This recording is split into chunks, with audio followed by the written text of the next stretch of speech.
It's 9 p.m. You sit down to finally do something with your evening, and you grab your phone just to check one quick thing. 40 minutes later, you surface, blinking, with zero memory of what you just watched, a low headache, and the strong sense that your brain now has the texture of wet bread. You're not even tired, you just feel foggy, static. Like there's a little buffering wheel spinning behind your eyes all day long. That was me for about 2 years. So at some point, I stopped adding productivity hacks and started doing the opposite, cutting things out, deleting the stuff that was quietly frying my focus. Here are the 7 things I quit to get my brain back. 1. I quit grabbing my phone the second I opened my eyes. The old routine was wake up, hand gropes for phone, and before I'd even sat up, I'd inhaled 12 notifications, 3 pieces of bad news, and a stranger's vacation photos. There's a Stanford psychiatrist named Dr. Anna Lembke who wrote a book called Dopamine Nation, and she describes the brain as a kind of seesaw between pleasure and pain.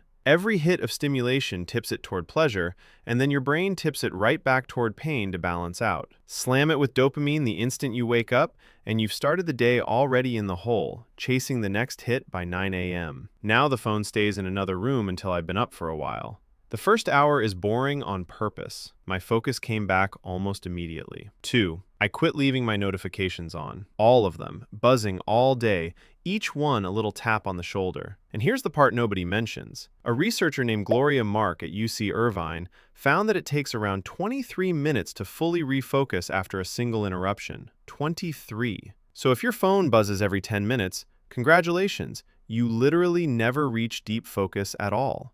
Your brain just lives in a permanent loop of, wait, what was I doing again? I switched almost everything off. If it's a real emergency, people can call me. Somehow, the world kept spinning. 3. I quit multitasking. And that one bruised my ego, because I was sure I was great at it. I'm not. Nobody is.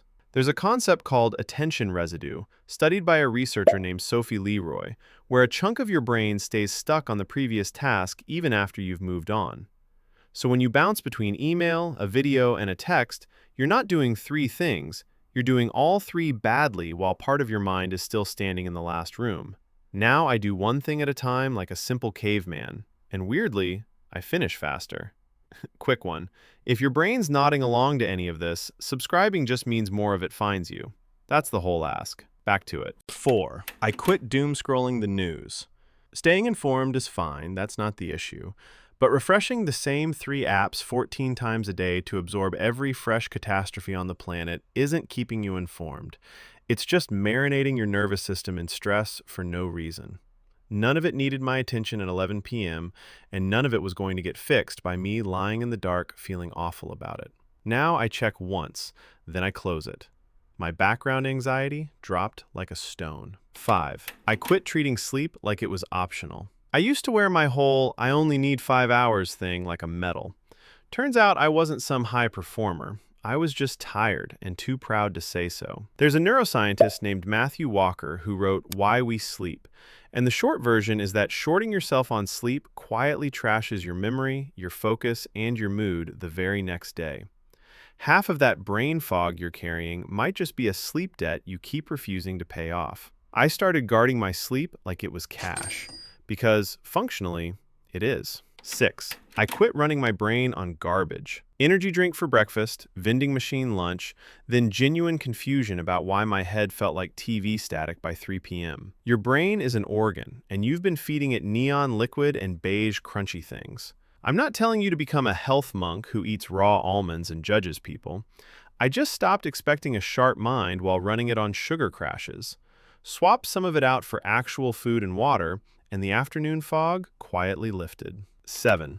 I quit comparing my behind the scenes to everyone else's highlight reel. Every time I scrolled, I was holding my normal, messy, unedited life up against 1,000 people's best 10 seconds. That's a rigged game you can only ever lose, and it slowly drained whatever motivation I had to do anything at all. The less time I spent watching other people perform their lives, the more energy I had left for mine. Funny how that works. So that's the whole list. Phone first mornings, notifications, multitasking, doom scrolling, skipping sleep, junk fuel, and comparison. Notice I didn't add a single app, planner, or 5 a.m. cold plunge routine to my life. I just stopped doing the things that were fogging up the windshield. Your brain probably works completely fine.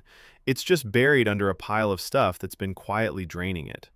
Clear out 2 of these this week and watch what comes back online. Now, getting your focus back is step 1. Actually getting your lazy brain to take that focus and do the thing, that's a whole different fight. And I made an entire video on how I tricked mine into cooperating. It's called How to Trick Your Brain to Like Doing Hard Things.